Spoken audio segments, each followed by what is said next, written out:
Okay, so this is installment 2 of my walkthrough of the high school, middle school Quizbowl primer in an effort to assist and inform you, if you're starting a new team, hopefully you are, of how exactly the activity works and just simply give you the lay of the land. So let's talk about Georgia and options for competing in Georgia itself. Georgia is a rather active Quizbowl state. Most of that activity is centered around the metropolitan area of Atlanta, although you will find teams scattered throughout the state in the far reaches of rural Georgia as well. Usually it all lives and dies with an individual who is committed and familiar with the activity and finds it valuable. That is what's going to make a team exist at a school and obviously hopefully be successful. So there are two types of competition that you can have. One is the individual standalone tournament, which occurs on a Saturday, hosted by a particular school, and the whole of the tournament is going to be contained within that singular day. Usually they begin around 9 a.m. and they end anywhere between 1 to 4, even sometimes a little bit later, but not too much. It all depends upon how far you advanced in the tournament and how well you do at many of them. You are usually going to play at a minimum 5 rounds, upwards of 10, 11 rounds, even depending upon, like I said, how you do. And the whole of the tournament is contained within that singular day. The other is a league, and the league that is available to us in Newton County is the Griffin-Risa, and also I'm going to talk about it below. PAGE, the Professional Association of Georgia Educators, also has, for middle school only, a kind of a league that you can play in. But when I first took over the Eastside team 17, 18 years ago, we quit Risa immediately. That was because one, the question quality was poor. There were non-pyramidal questions. That has kind of been fixed now that they have, at least for the high schools, moved to NAQT questions, which are good. And so we actually debated the beginning of this year, 2019, 2020, when I saw that they had those questions, if we were going to participate. But the reason why we didn't is because instead of all at one time, the tournament of Griffin-Risa exists over several months, and about once a month you travel to a school. Since Newton is at the far eastern extreme of Griffin-Risa, it was very often far away, 1 to 2 hours on a school night. We would play 3 matches only and then come home rather late. And so I just felt as though it would be better if we concentrated on playing Saturday invitationals, and we have not participated in Griffin-Risa, but it is there. So let's talk about what the tournament question sets are like. There are essentially 2 types. And essentially, from these 2 sources of question sets, you have tournaments which mirror it, in that at Eastside in January of 2020, we hosted a tournament. And the question set that we used for the tournaments here in Georgia, or for the teams here in Georgia to come and play, were also used all across the nation at different places. And so questions that are used, a question set, is going to usually feature geographic exclusivity. And there are 2 types, main types.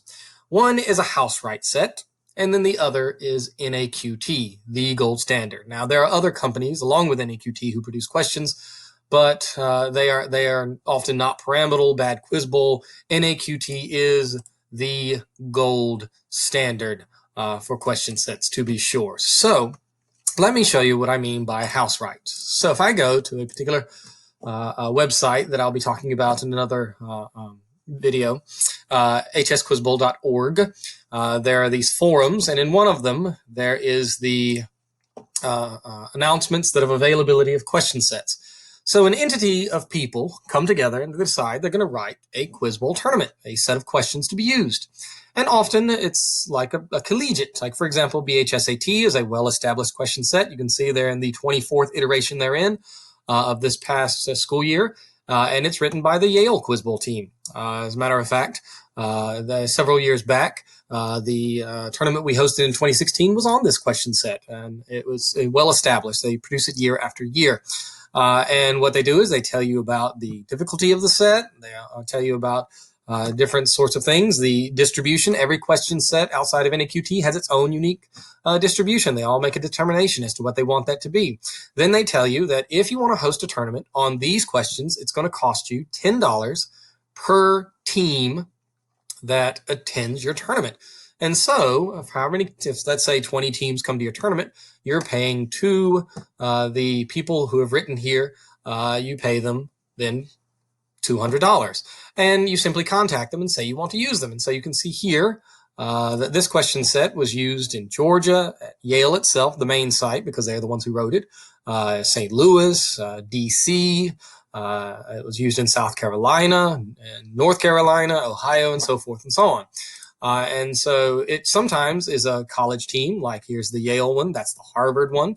The one that we used this year was the Logic set, and it was just written by a combination of these high schools. Miami Valley High School players, Adlai Stevenson in Illinois, Unilab in Illinois, they come together and they wrote. And they also had some others that contributed to the set. And then they tell you who are the editors, the ones that read over the questions, modify them if need be, making sure that the quality is high.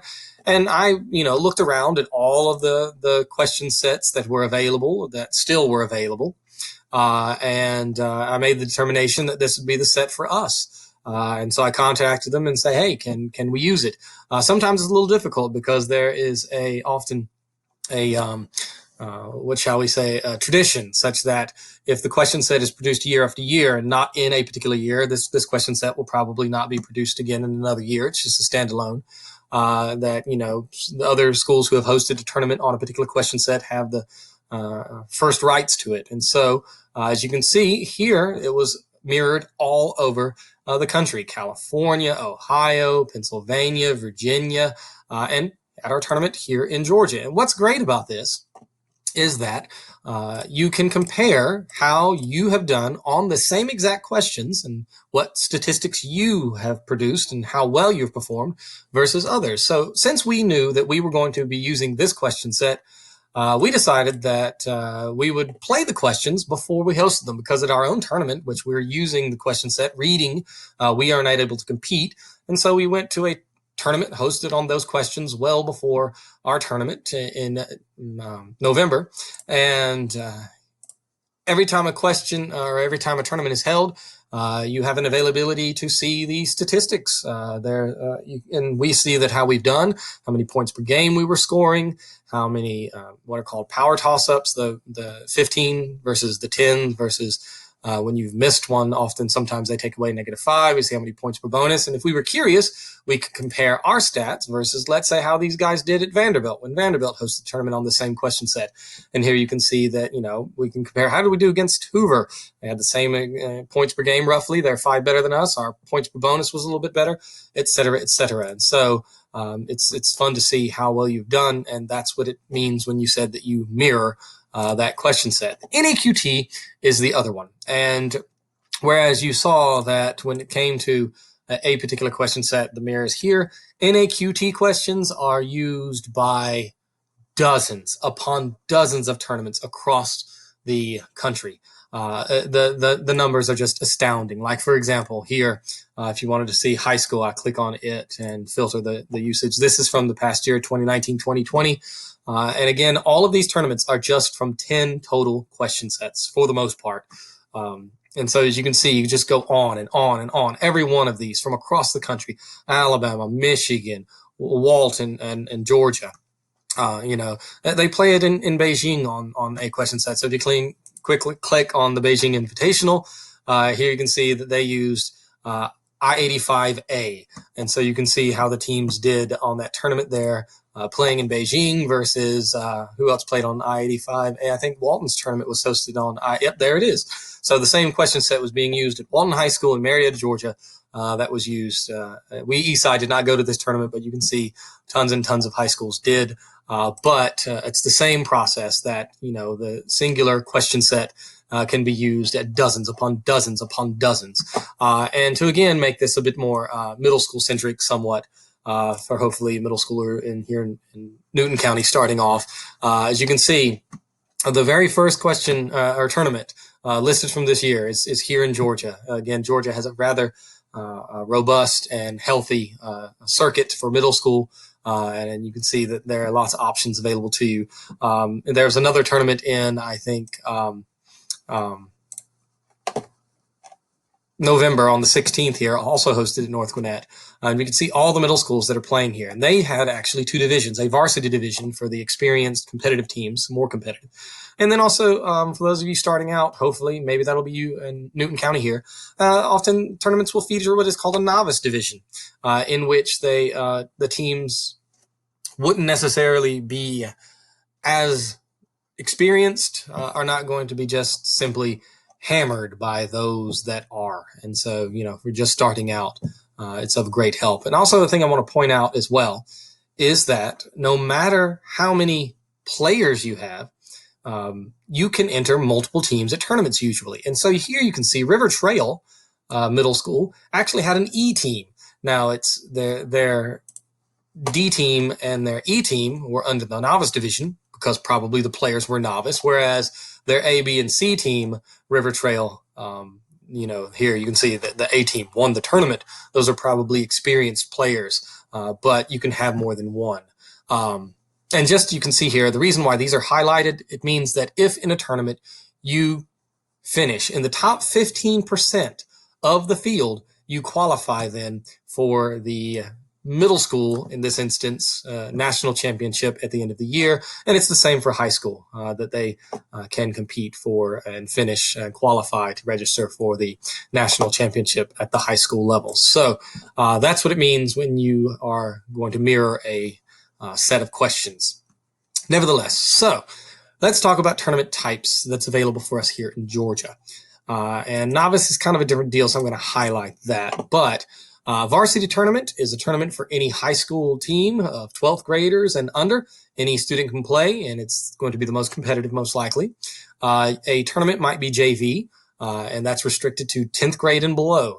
Once you become 11th grader, you can no longer compete in any JV tournaments. There are fewer tournaments that are designated just JV. But like, for example, at our tournaments we host at Eastside, often I say, hey, we'll have both a varsity level and a JV level. And so there's really two tournaments at the same event. Recently, in the last 6 to 7 years, there's been what's called the novice division. We just saw that a second ago. And sometimes the novice division is created such that if you are in your first year of competing and it's brand new to you, regardless of how old you are, then you are going to be able to have the opportunity, if you want to compete in the novice division, to where you're not just simply getting hammered all the time. And then obviously there's a middle school division.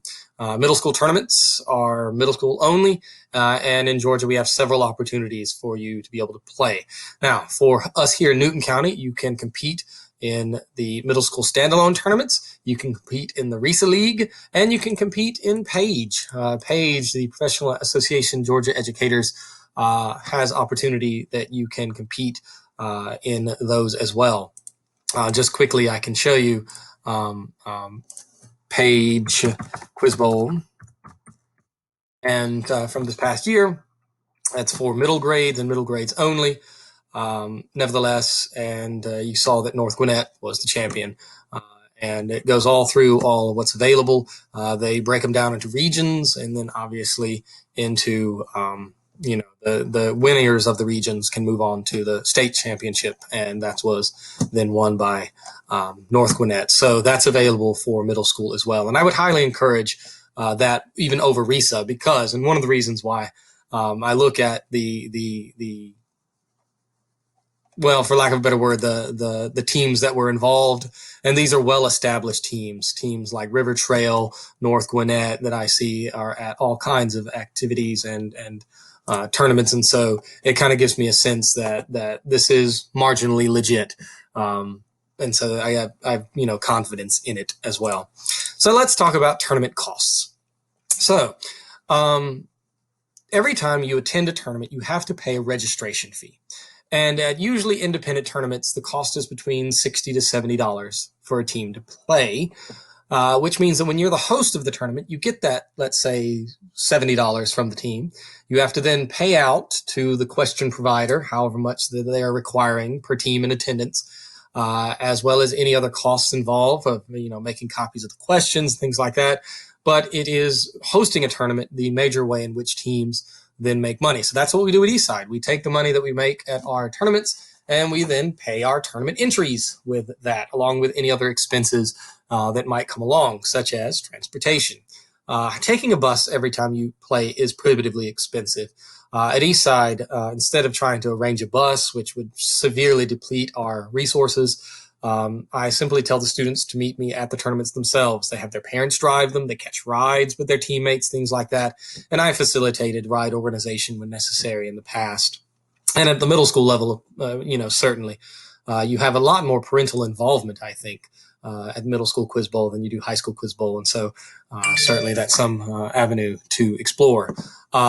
Another cost might be that you would want to get team shirts or uniforms. I'd say when you go to a tournament, it's about 50-50 for teams who have them. We do at Eastside, but for many years we didn't. You just show up in whatever you want to wear and play quiz bowl. And that's, all that you have to deal with there. So in the next installment, I'm going to talk about GATA, the Georgia Academic Team Association. And then the one after that, I am going to talk about actually competing. Actually, I'll go ahead and do it now. So let's talk about the Georgia Academic Team Association. So Quizbowl does not fall under the head or umbrella of the GHSA, the Georgia High School Association. And so it has its own organization called the Georgia Academic Team Association. It is essentially an association of Quiz Bowl coaches. It was formed in 1989, so it's been around quite a while. And they are the singular greatest authority for Quiz Bowl in Georgia. They host a series of tournaments throughout the year, as well as the state championships. And so here are the GATA tournaments. You have, of course, this GATA Fall, in which there is a high school north site, a high school south site, and you must attend the high school that is closest to yours for this event. You can't, some teams have been in the past perhaps eager to go to the south site, which will feature teams less strong than traditionally what you would find in the Atlanta area. And that would give you opportunity to finish in the top 15% of the field and qualify for national championship. So to get out of that sort of loophole, you have to attend it. And there's a middle school site as well. There's what's called GATA Winter for high school, again, with two sites, north and south. Middle school state championship that have both the competitive division and a novice division. The GATA JV state championship, which again was for only 10th graders and younger. And then the GATA varsity state championship. And so it's the determination as to who's going to be the state champion. And just like the GHSA, GATA divides teams into classifications based on school size, and you compete against only schools of similar size to you. GATA tournaments are cheaper. You know that you're getting a good quality product when you attend them very often, and it is an inevitability. Just this past, within the last 2-3 years, we have attended the singular worst run tournament of my career. It was at a particular school. They were in over their heads. They didn't know what they were doing. They weren't well organized. So many things went wrong on so many levels. But I can certainly give advice as to what tournaments to try to attend, which ones maybe to avoid, that sort of stuff, if ever you needed any sort of guidance on that. But GATA is always great. And certainly we want to encourage the organization because it is the organization that allows and promotes Quiz Bowl more than any other. And on our schedule that we see here, they are the tournaments that are listed in red. So there it is. But nevertheless, there'll be one more installment, which is the nuts and bolts, how and why you can certainly become better at this game. So that will be the one you're perhaps most interested in.